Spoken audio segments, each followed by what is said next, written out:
Okay.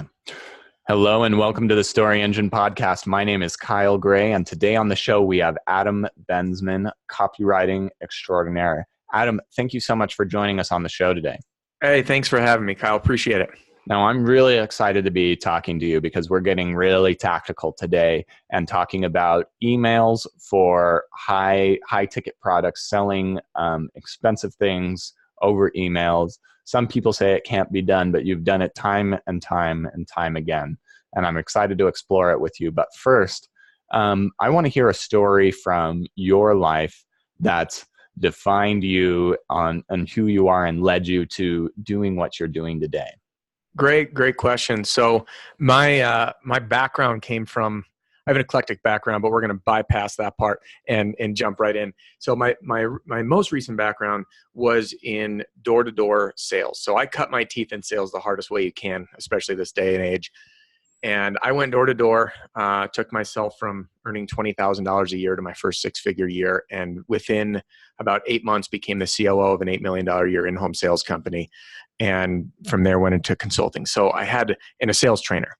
And I decided to leave that world to pursue a better life, landed up in the digital marketing world, and really wanted to grow this new marketing program I had developed for the in-home sales space that I came from.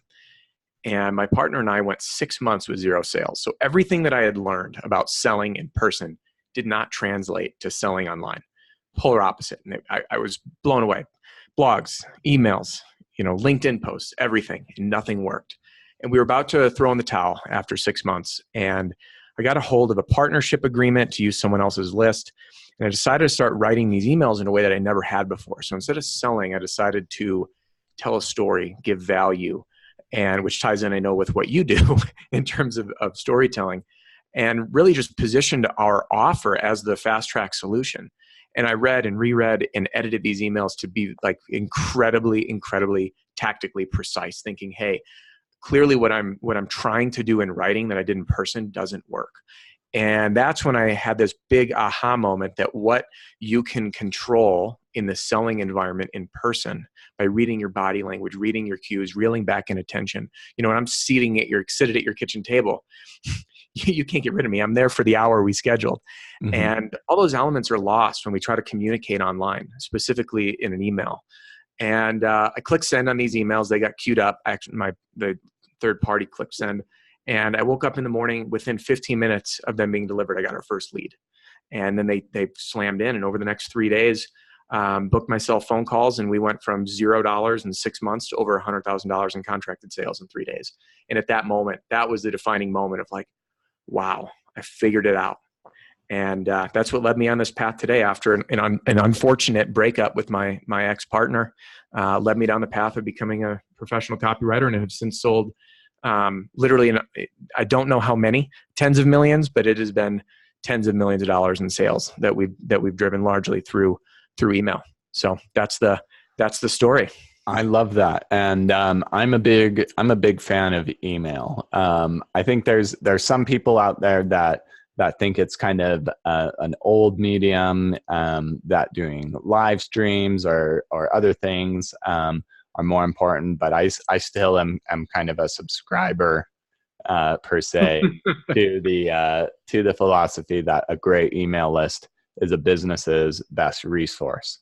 And one of my questions I have for you right away is what are some of the key differences in writing emails for high ticket products? I think before we hopped on the call, you mentioned a lot of the conventional wisdom that most of us hear about email marketing and email sales is for maybe impulse buys or smaller products. But what does it take to create an email that really engages people for a high price product? That's a very, very good question. And first, I wanted to define some parameters around what high price means. So I like to refer to it as premium price products. Usually these are coaching packages, consulting, proposals, let's say agency work. You're going to do a website or something, you're sending a proposal for $2,000, $5,000 plus. So premium price to me is typically between $2,000 and $15,000. What happens when the price goes up, there's more on the line for everybody. There's usually a larger commitment from that buyer than a smaller priced purchase. So if it's $100 item, a physical item, you decide you want it, you click add to cart, you buy it, it's done, right? It shows up. There's no requirement on your behalf to engage in the fulfillment. But on these more premium price services, there's not only the exchange of funds, but there's an exchange of time. So if I'm going to give you, Kyle, let's say $10,000 to do some consulting for me, I got to show up for those coaching calls. So you're asking more of me. And in order to do that, what you're ultimately selling is a relationship. And to get someone to take action requires a series of elements that need to be crafted in the right order. And so many people say, well, I'm not a good writer. I'm not a good writer. And what I always tell them is it doesn't matter. What matters the most about your sales emails is the right content delivered in the right order. You have to create the environment, and you need to create the feeling that someone's just sitting there having a conversation with you. And my grammar is horrendous. It really is. I write how I speak. I write how my clients speak when I ghostwrite for them. And email is the best platform for it because that's how we communicate with our friends and with our coworkers and with it's the most casual conversation medium there is. So the grace that you get from people when you send an email is huge. If I wrote a book and I had grammatical errors everywhere, people would look at it differently. But in an email, you want it to feel like a conversation. So you can kind of let go of that mental block that you have about yourself as a writer and engage in writing your email as if that person's sitting next to you on the couch holding your hand. Just like, I know people may not see this, but you and I are having a video conference right now. And even if you turn that video off, the difference in how this conversation would feel for each of us is huge. And one little trick I like to give people to start to wire their brain to write conversationally is to close their eyes and eavesdrop on conversations when they're out at a restaurant, at a bar. And imagine that when you're hearing people talk, there's subtitles rolling up on the back of your eyelids as they speak. And you'll start to notice the nuances that don't translate from quote unquote proper writing in terms of conversational speak or conversational dialogue. It's so different. So if you can start to wire your mind to write how you speak and speak your emails, even if they're broadcasted to let's say a list of 2,000, 5,000 or 100,000 or millions, it doesn't matter. You want the person on the other end to feel like you wrote that email straight to them. And that's right where people start to go wrong, is the minute they feel like they're sending to a list that they have to get the megaphone out. And even things like saying, hey, I'm emailing my list today to tell you all about this. No. I'm emailing you today. I'm emailing you, Kyle, today to tell you about this, right? So that's the first thing, is just laying the groundwork. But the other piece about writing powerful emails to get people to take action on the spot is all the magic happens before you even start writing.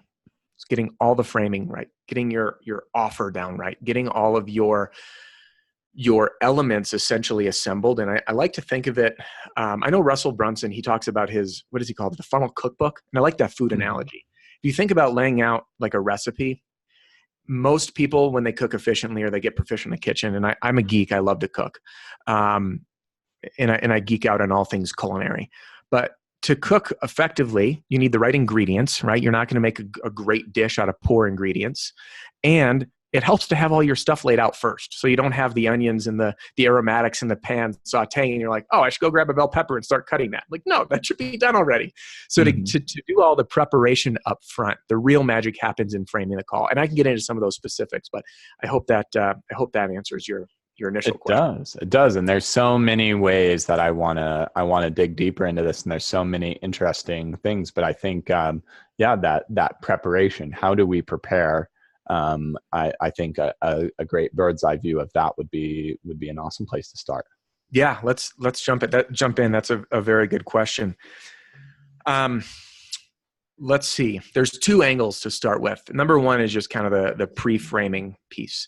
And that's really making sure that these combination of elements create synergy. And you hear copywriters, you hear marketers talk about addressing pain, right? And they're like, drive the knife in and create pain, address their pain. And then, it's the pain solution story. And that is, it falls short. excuse me, it often falls short in delivering real punch because it's missing a few key elements. One of those is what I call the search trigger. And I'm going to touch on that in just a minute. But let's first talk about these 4 quadrants of things that need to align in synergy. One is knowing your target market. Yes, everyone says, oh, yeah, that's marketing 101. I know my target market. But I'm talking about your ideal client to a T. So I've worked with numerous agencies who say, hey, our ideal client is this. And they name an industry. It's like, no. It's not everybody in the industry. It's a specific person in the industry. And just for conversation's sake, let's use accountants. I like to use accountants, and you'll see why. But I couldn't say my target market is accountants because there's the guy who's an accountant who works out of his basement and maybe earns $40,000 a year, and he does simple tax returns for W-2 employees. And then there's also an accountant who works for billionaires and knows advanced tax strategy, right? So there's 2 different types of people. There's firms with maybe 5 employees, which has different needs than if there's a CPA firm with 50 employees, owner, operator, or not. So identifying who it is. So for example, my ideal client is a premium priced service provider doing B2B service whose sales cycle starts with a phone call. Now, there's not an industry there. They're selling things for $2,000 to $5,000 online, B2B, and the only way to buy from them is to get on the phone. So that's my ideal client. So it's very, very specific, free of industry. So that's the first step. The second step is understanding what their problems are and what keeps them up at night. Now, whatever you think is the initial thing, right? Let's say for many businesses, cash flow is an issue, but that is very superficial. So the main takeaway, as you'll see, is I go deeper and deeper and deeper. If you say, hey, well, I work with accountants who are trying to grow their business but have cash flow problems. Well, what does cash flow problems mean? It means that they, let's say, can't hire the next person they need. It means they're going month to month, that they're stressing at night about whether or not they're going to make payroll for their employees. It's about knowing what investments they need to bring their business forward, whether it's redoing their website or putting ad spend behind a campaign to acquire new clients. So getting very granular on their problems. Now, the other 2 pieces are repackaging and presenting what you offer. So let's say I am a coach that teaches accountants how to grow their business. They don't want to buy a coach that teaches them how to grow their business. What they want to buy is something different. And that's the next quadrant. So first is fully understanding what you offer. And then the 4th quadrant is understanding what they want to buy, and then positioning your offer, what you actually offer, in a way that appeals directly to what they want to buy. Okay. And there's an example. I'll leave names out because all my clients have me sign NDAs. I worked on a launch for a coaching program that helped these businesses in a specific niche essentially build the building blocks and the foundation to grow their business in 90 days. When I got involved, it was called the VIP coaching program. Okay. And it's not sexy. It's like, what, I'm buying I don't want to buy a coaching program because that tells me what? I have to put in the work. I got to show up. I got to pay this expensive coach. So we ended up renaming it the 90-day Sprint to Profit. And what that does, what does that tell someone? It says, hey, what do I want? I want more profit in my business. We know it's their pain point. We know it's speed to results. In 90 days, I'm going to start being profitable. And by making that shift alone with a few other small changes, that company doubled the sales on their launch. They used the same webinar deck, just a couple slight tweaks on their messaging and in their emails, and it made a big difference. So again, those 4 quadrants are understanding your target market, okay, what problems they have. The 3rd quadrant is what you're selling. And then the 4th is what they want to buy. And when you can blend all those elements to appeal to all of them with specificity, there's your building blocks. And most importantly, where most people leave this piece out is what I call the search trigger, which I mentioned a minute ago. Yeah. And I like using Sorry, did you have a question? I just have a lot to say. I want to really agree with this. I've done a lot of, I review, I have a group that I coach, that are constantly, they're health entrepreneurs and health coaches with premium price products. And a lot of them you're always asking them to go a little bit deeper. And I think it's the same experience here. It's like, I'm going to teach you how to eat healthy. And you're like, okay, so what? like, so that, you can start to eliminate some of these health problems in your life. Okay, so what? So that you can have energy and finally hang out with the kids. And when you keep like giving them this so what, they get a little bit deeper. And once you start, I think what's important about what you're saying is like, you want to get results that you can picture in your mind. It's the difference between lose weight to fit into your favorite skinny jeans again. If you can feel the experience of success when considering even the name of a product, I think that's really, really important and essential to what you're doing. Absolutely. Absolutely. And to elaborate on what you were saying when you were talking about specifics, you need to go much deeper, about 5 to 10 times deeper than you would think. When you say, hey, for the health products, for example, no one wants to be taught to eat healthy. It sounds like sacrifice. I have to give up the things I enjoy. And when you can focus on those outcomes, and or when you're talking about the struggles that they're having, you got to list a lot of them, because what's going to resonate for you, Kyle, might be different than me. I'm married. The next guy might not be married. I don't have children. The next guy might have 5 kids, right? So if I said, hey, Kyle, I'm going to teach you to eat healthy, or I'm going to teach you my 90-day program to getting fit, fast, and mentally sharp so you can enjoy time with your family, your wife, and your kids. But it turns out that you're in a same-sex marriage with no children. You're like, well, that doesn't apply to me. So you need to really go down to really get, they call it, different people have different ways of naming these things, but it's just, it's getting, it's magnifying your outcome in 100 different angles. So don't be shy to get more long-winded in that section of your email or your sales copy on your page, whatever it is. And that's the beauty, by the way. I know I was going at a small tangent, but when you learn how to write a powerful sales email, that applies to every single sales asset you'll ever write, from a long form video sales letter, VSL, to a sales page, to a Facebook ad, to even a high converting content piece, because you start to understand the elements that are going to inspire people to take action. So getting granular with it is really, really, really important.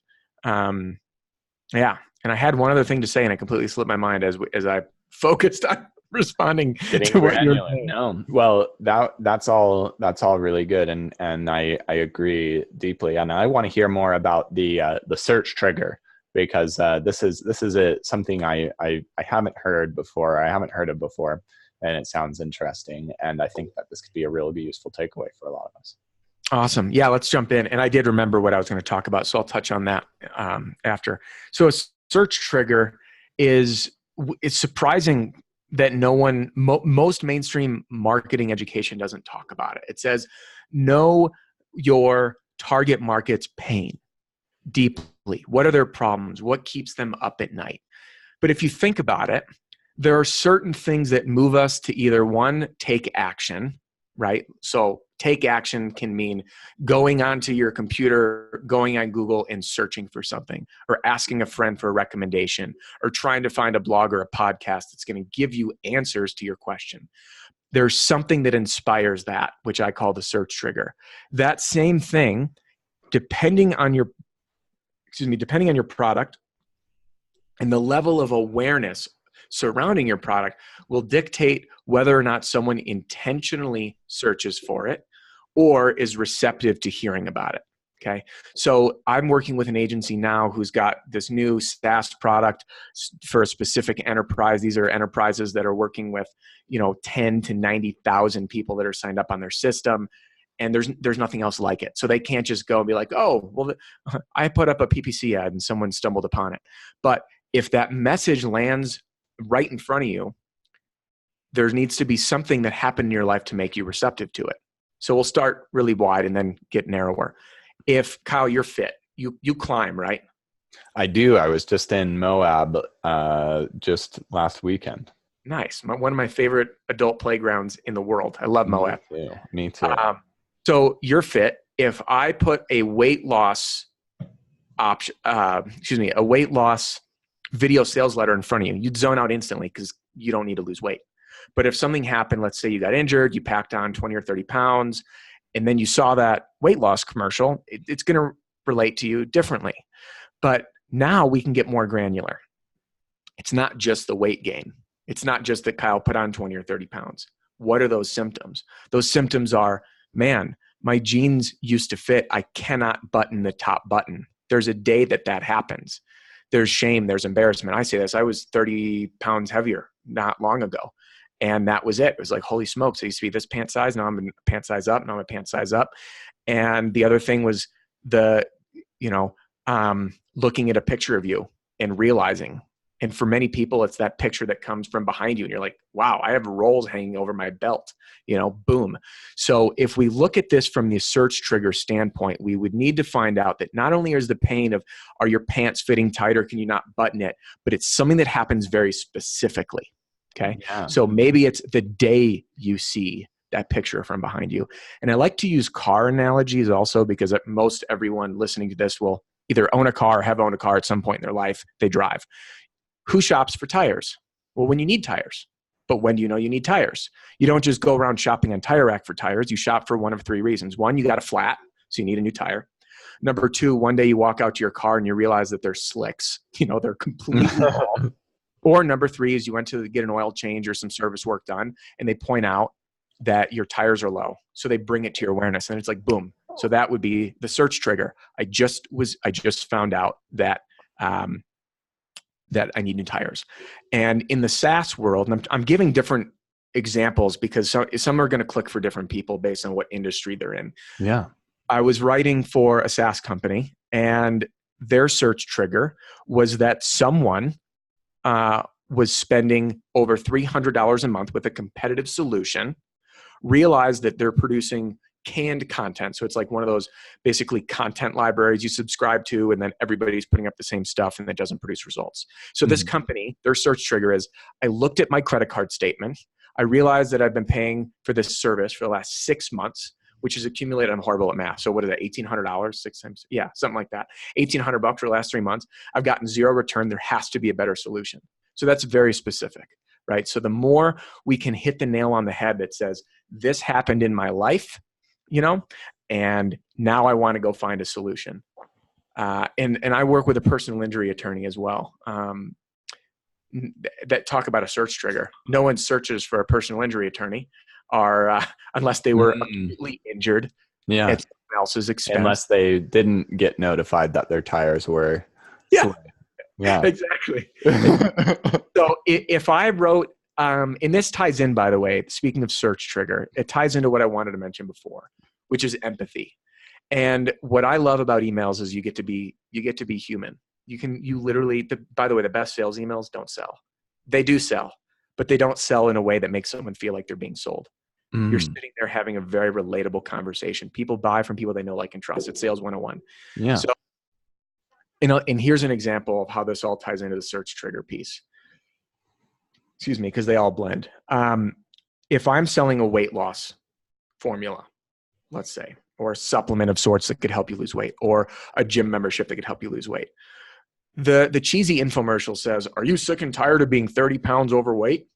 Right? So it's third party. There's no empathy. It's just focused on pain. That's what marketing teaches these days. Focus on pain. Kyle, are you sick of writing blogs and not having people subscribe to your newsletter? Like, it's generic, right? Anyone can list a thing and say, are you sick and tired of this? But the dynamic totally changes if I wrote you an email and say, Kyle, it was 36 days ago that I stood on the scale. I was 46 pounds over my high school weight. I had a belt around my hips because I couldn't button my top button. I was exhausted every single day. My wife was no longer interested in a romantic relationship, and I could barely run to third base when playing men's softball. I know what it's like to feel overweight. You're going to be like, wow, not only does this guy get it, but we've blended both empathy and the ability to address our search triggers.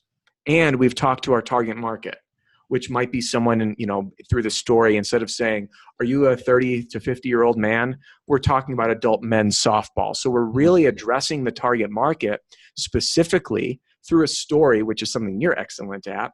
Yeah. And building empathy to say, I know what it's like to be there. And then we can transition to our solution. And it's so non-threatening. I think this is really important, especially in Facebook advertising too. You don't want to make people feel like they have a problem. And I think that's kind of the shortcoming of the pain. And actually what you were saying there, by just telling your own story, people were experiencing it in your shoes and feeling those things.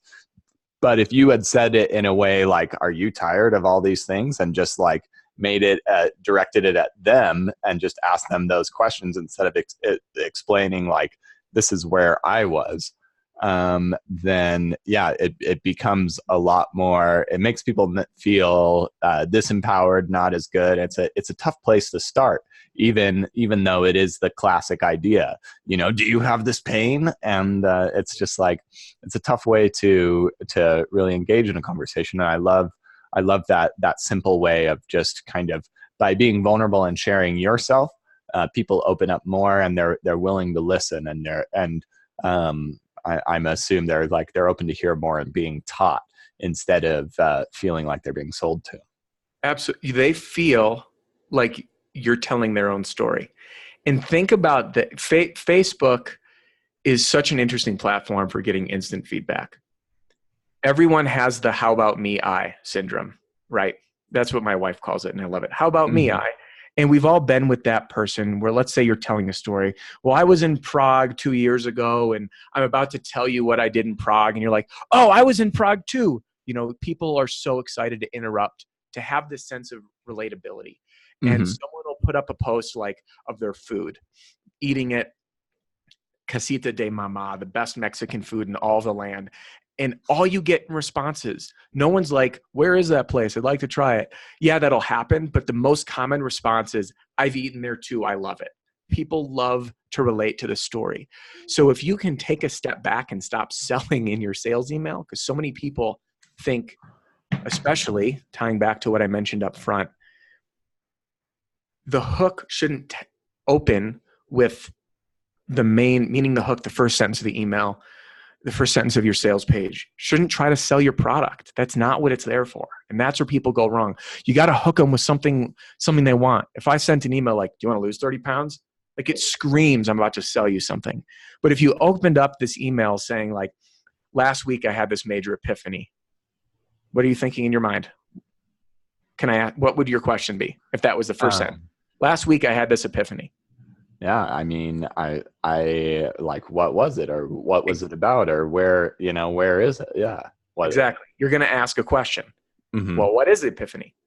So that's all that first sentence does, draw you in. The epiphany was, I wish I knew what I know now about fitness and weight loss, or whatever it is, but it draws the reader in. So if you can stop trying to sell and then relate to people through a story and resonate with them through empathy, address their pains through empathy in a story, and address your target market, now you've set the selling environment, which is why, if you think of any time you've gone into, let's say, the Apple store, or to buy a car at a car dealership, they control every aspect of the selling environment. And I'll use the car thing, for example, because it's the best one. Most people have been through the miserable process of buying a car. You walk on the lot and you get bombarded by a sales guy. Then they force you into a car to test drive it, to experience it. Then you play the negotiating game and they pretend that they don't have control, so the guy's got to go to a sales manager. Then once you're ready to buy the car, they lock you in a small room with the F&I guy, the finance guy, where he's going to try to upsell you. And he's got all the literature, the fancy laminated things, and they slide them. Do you want this? Did you know the average price of a flat tire and a dented rim is $5 million these days? But with this package, it's free. But it only costs you X amount. So they control everything. But when we're selling in an email, we can't. But in the real world, meaning not, the person-to-person world, we'd be in a nice store. If you walk into a Tesla dealership, it's a very nice location with leather chairs, and you're given a bottle of water or whatever you'd like to drink when you show up. So we have to think of our emails like we're constructing the environment. We have to control the environment and create and frame the right environment that someone's creating in their head as they read your email to want to take action. And answer the questions that come up in their head, which I'll talk about in just a minute. But before I get Before long-winded, I want to pause. Yeah. Take a pause because I have a question. So you mentioned in here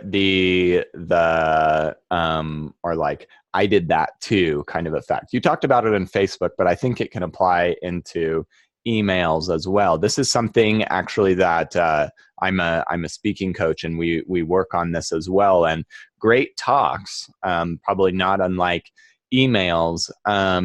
You don't want, and when you're choosing the stories that you want to share probably in your emails or on stage or wherever, the best stories aren't the ones where it's like, wow, you went, shark cage diving and had to wrestle one, to death. That sounds awesome. Like, that's a cool story. People like, those are fun, maybe stories to see in movies and things. But what the stories where it was like, yeah, I had, or I visited Prague, or my grandma cooked the same meal for me. And just having somebody come up to you and respond after your talk with something that's really simple, really relatable, and something that I think most people write off as boring. Like, yeah, I don't want to tell this story about, hanging out with my kid on the beach and, them spilling the ice cream cone and what I learned on that, because that's super boring.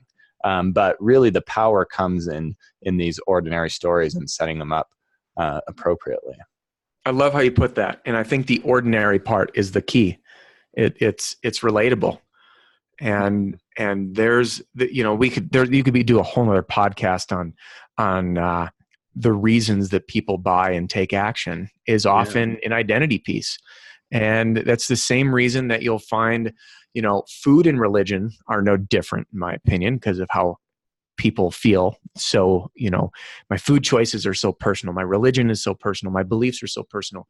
But you'll find people will assimilate. You could be the rogue person of this one religion in a foreign land, and you run into one person who shares a common belief, and you're best buddies in that place because you bond on that connection. Or if you were traveling abroad and you weren't able to speak English and were fumbling your way through for 3 weeks at a time, and you meet an English speaker, they're your best friend because you can have a dialogue. Now, I've heard stories, this hasn't happened to me personally, but I've heard stories who've had that experience. Then they come back to the States, and that connection, that profound, deep connection they had with their travel buddy is completely gone. They realize that they really have nothing in common. There's no connection there, but their environment creates a bond because they're both English speakers. And that's their commonality. So when you can connect with your audience and they feel like when you're telling the story that you're telling them their own story, it creates such a strong connection and bond with them that builds a level of credibility and trust that you couldn't buy and you couldn't advertise.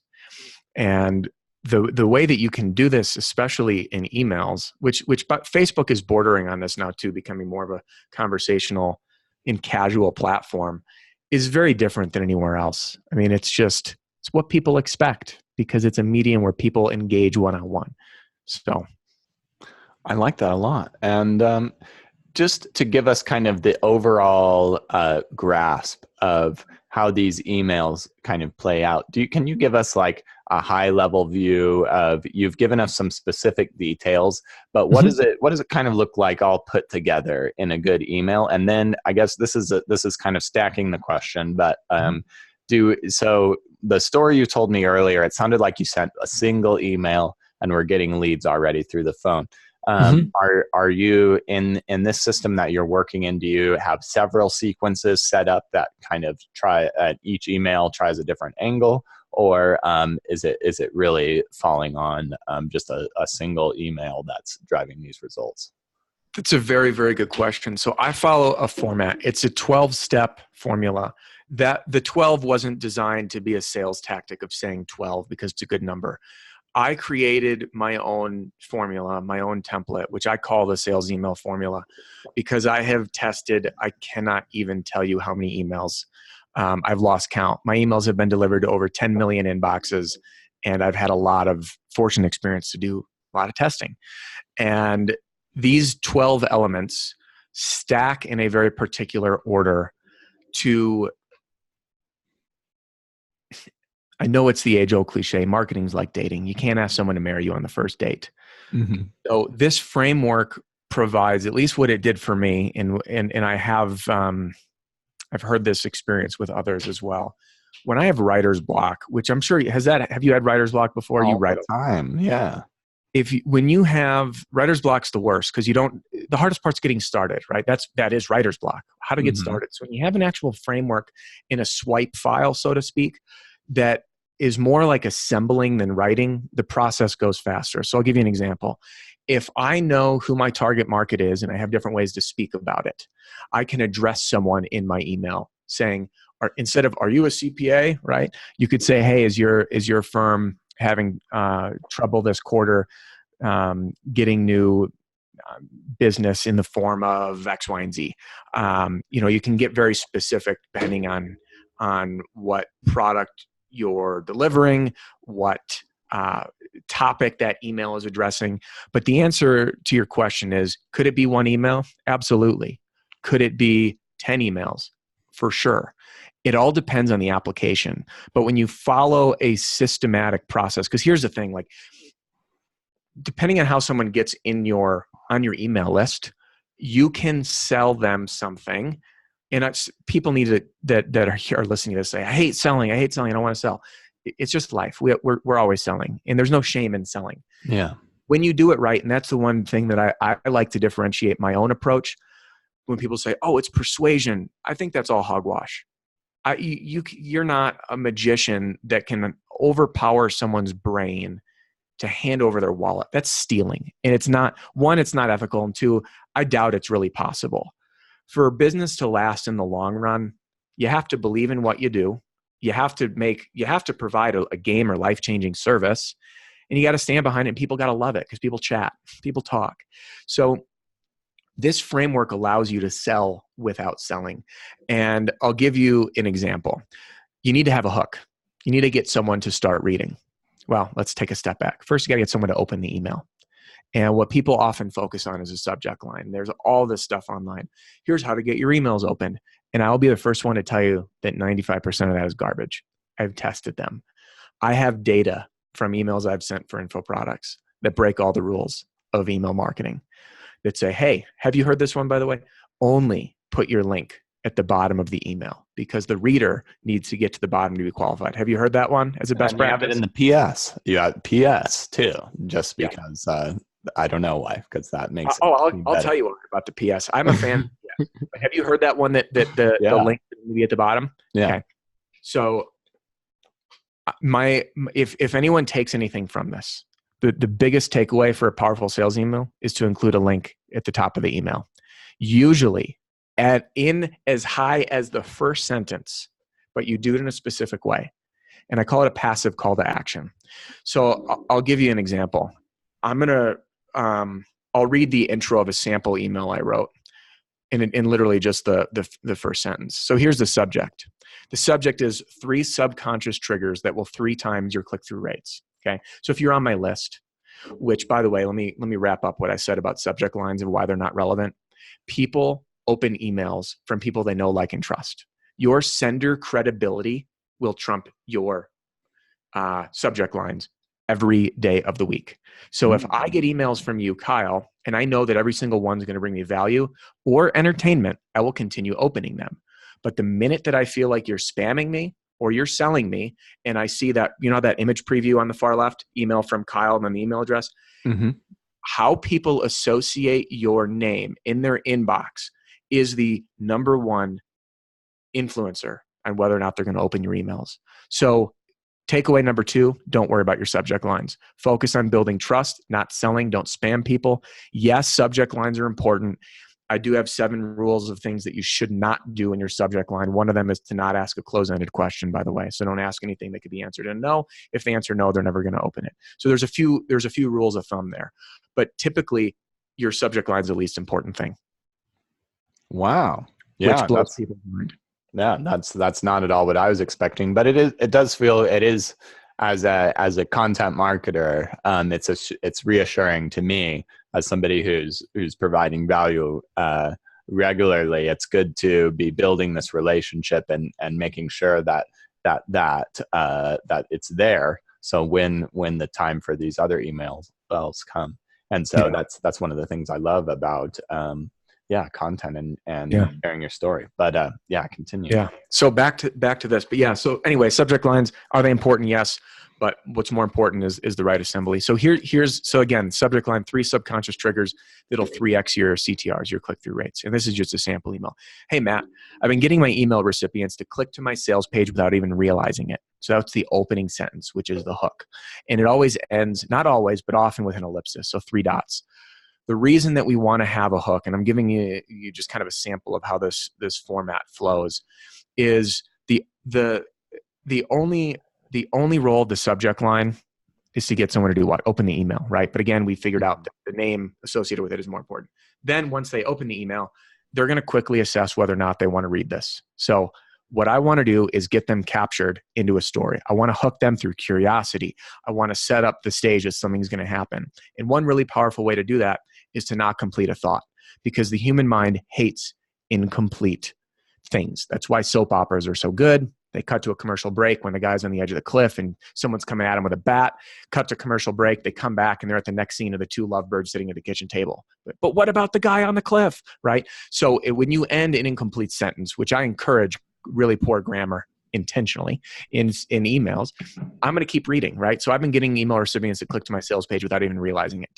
That's implying that something else is to come. So then I go on, sales have been skyrocketing and I haven't done anything else to my funnel. So that's my hook, right? Immediately, if I said sales are skyrocketing and I haven't done anything else to my funnel, what's the question that you would have in your mind, Kyle? What are you doing? I want to know. Exactly. So the dance that you and I are doing, this role play, this is also a profound piece of when you make a statement, you want them to start a dialogue in their own mind. And if you can control the dialogue, and I don't mean this in manipulation, but that was very much by design. You ask the question that I want you to ask, which is how. And I know you're going to ask how, so then I can go into it. Okay, so here I go into it. By the way, I don't go into it right away. It's called a loop. So I'm going to open this loop. So I'm going to leave you hanging and drive into something else. So it says, I've been nervous to share this information with other email copywriters, but as I shift my business towards teaching copywriting, I decided to share my wisdom with a select few who I knew would actually put it to use. And I'll show you how to do it in a second. So there's another loop. Okay, I'm going to show you how to do it in a second. So I'm not going to do it right away. So I'm going to keep you engaged to read more. I think also one of the things that you did in there that I just have to comment on is you hinted, hey, I take on clients, I'm teaching people, but you're not saying, hey, I have this program, that I want you to buy. You're just saying, I have, this is going on and I want to teach you something from it. But you're kind of planting the seed so they're already starting to imagine themselves as a client as well. Exactly. And the other piece, this is kind of a bonus. I said, I decided to share my wisdom with a select few who I knew would actually put it to use.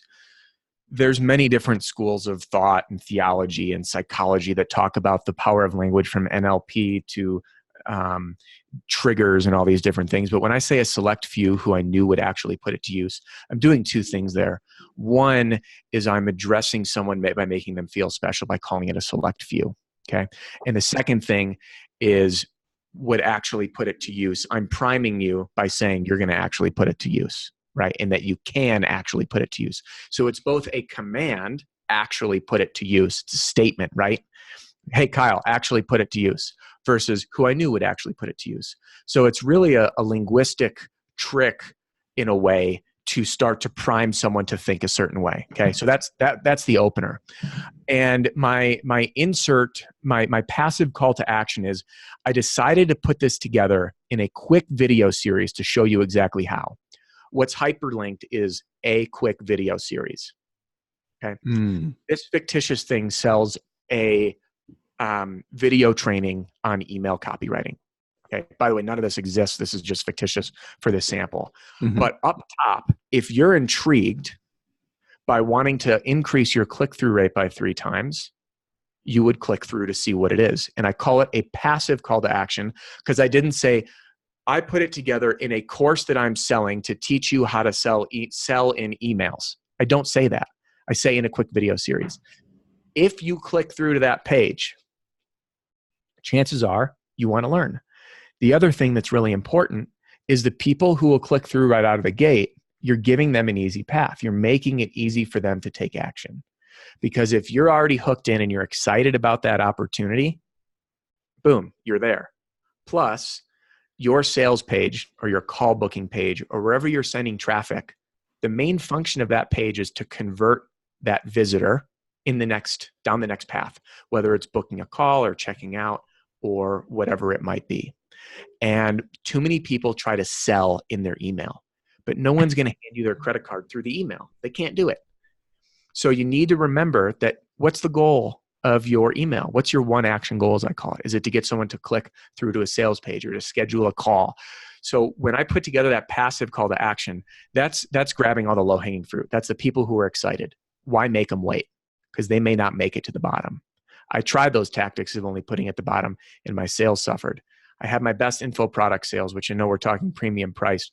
The same goes for getting calls booked, by the way, when you put that link up top. Then you give other links towards the bottom, including the bottom of the email, which is more direct, and then using your PS at the bottom of the email under your email signature to use for scarcity. And to touch on the PS just very briefly, the reason that you mentioned using the PS in the link, you do it for two reasons. One is you do it 100% of the time. Why? Because it gives someone, you're literally training your readers how to communicate with you. And if you always have something all the way through the bottom of the email, they're going to scroll to the bottom all the time. So you need to be consistent. Number two is the emails. When you use the PS, you need to use the PS to do two things. One, imagine the people, which this happens, they open it up, they scroll all the way to the bottom of the email. So you need to do a simple summation of your email and inspire them to take action now through either scarcity, meaning the offer is going to go away, exclusivity, or time pressure, cart closes, the program starts in just 2 days, this is your last chance, whatever it is. But you use that to push someone over the edge, to give them a reason to take action now and not wait till tomorrow, because humans naturally procrastinate. So we use the PS as a summation for people that scroll to the bottom, to train readers to scroll to the bottom because there's always value. And the third reason is to get them to take action now as opposed to waiting. And I realize we're running short on time, so I'm going to pause and yeah. I mean, boom! I love it. We've covered so much. We've gotten really good stuff.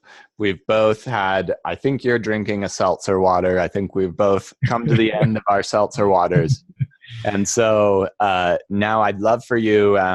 To share, like, if there's any way people can connect with you, learn more about you, or start to learn your process. I'd love for you to share that with our audience, and where else people can connect with you and reach out to you. Yeah, great. Thank you for asking. So first and foremost, my life in the social media world is very sparse. I work very closely with clients and covet my time. So I'm going to give you direct access to me. If you want to reach out, you can email me directly at adam@brainhickey.com. The other thing that's exciting that is not yet released, but will be coming soon, is a course called the Sales Email Formula, where I'll be teaching this 12-step process we talked about today for selling premium priced products and services through email. And what I'll do is I'll create a unique link for you, Kyle, to share with your audience. And the best way to engage, it's a free offer, is to jump on. I've got a webinar put together to give you the overview and do it even a deeper dive than we did today on that. So I'll provide a link for that. What do you say we just put in the show notes? Would that work? I'll have it in the show notes. I think that sounds great. And I'm excited to check it out too. I think there's a lot of depth in this, and you've shared a lot of wisdom. I think that people can start taking and improving their emails right now, but I'm sure there's so much more to explore. And I thank you for your generosity and sharing your wisdom with us today. Yeah, absolutely, Kyle. Thanks so much for having me. It's been a pleasure as always, and happy to collaborate. Likewise, Adam.